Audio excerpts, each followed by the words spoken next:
উপস্থিত আছেন আমাকে নির্বাচন সংসদ সবই করা যাবে, তবে কাঠামো ঠিক না করে কোনো কিছুই ঠিক রাখা যাবে না বলে মন্তব্য করেছেন অধ্যাপক আলী রিয়াজ। কেবলমাত্র এইখানে এনেছেন তা না, রাষ্ট্রের কাঠামো সংস্কারের আগে রাজনৈতিক দলের কাঠামো সংস্কার জরুরি, আর ২৪-এর রক্তের সাথে বেইমানি মেনে নেওয়া হবে না জানিয়ে আলী রিয়াজ বলেন, ৫৩ বছরে রাজনৈতিক দলগুলো ক্ষমতার অপব্যবহার করেছে। রাষ্ট্র কাঠামোয় গণতান্ত্রিক প্রক্রিয়া যে ধরনের প্রাতিষ্ঠানিক ব্যবস্থা তৈরি করা দরকার সেগুলোর বিষয় নিয়ে সবাইকে ঐক্যবদ্ধ হওয়ার আহ্বান জানান তিনি। আপনার রাষ্ট্রের কাঠামোর ব্যাপারে প্রশ্ন তুলছেন, আপনি কি দলের কাঠামো নিয়ে প্রশ্ন তুলছেন?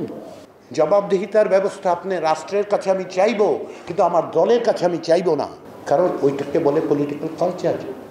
সাফিসিয়েন্ট করতে হলে আপনাকে রাজনৈতিক সংস্কৃতি বদলাতে হবে।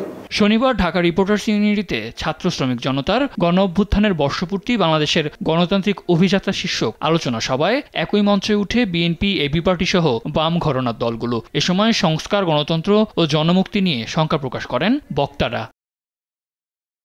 এদিকে যতটুকু সংস্কার হয়েছে ততটুকু দিয়েই নির্বাচন আয়োজনের আহ্বান জানান বিএনপি নেতা ব্যারিস্টার রুমিন ফারহানা। একই সাথে মিটফোর্ডে সোহাগ হত্যাকাণ্ডে সরকারের ভূমিকা প্রশ্নবিদ্ধ বলে মন্তব্য করেন তিনি। সোহাগের হত্যাকাণ্ড নিয়ে অনেক কথা হলো, আমি যদি প্রশ্ন করি ১০০ মিটারের মধ্যে আনসার ক্যাম্প, আনসার কি করলো? আমি যদি প্রশ্ন করি ভিডিও না আসা পর্যন্ত সরকার কি করলো? আমি আহ্বান জানাবো, যেটুকু ব্যাপারে ঐক্যমত হয়েছে সেটি যথেষ্টের বেশি।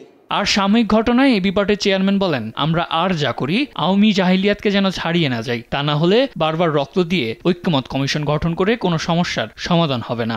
আমাদের কর্মকাণ্ড যাতে আওয়ামী জাহেলদেরকে অতিক্রম করে না যায়, যদি যায় তাহলে আমরা বারবার রক্ত দিব, বারবার ঐক্যমত্য কমিশন করব, কিন্তু আমাদের কোনো সমস্যার সমাধান হবে না। এ সময় রাজনৈতিক, গণতান্ত্রিক সহ সকল সংকট মোকাবেলায় সবাইকে ঐক্যবদ্ধ থাকার আহ্বান জানান বক্তারা। সাদ আহমেদ, দেশ টিভি, ঢাকা। দায়িত্ব নিন, তা না হলে কিন্তু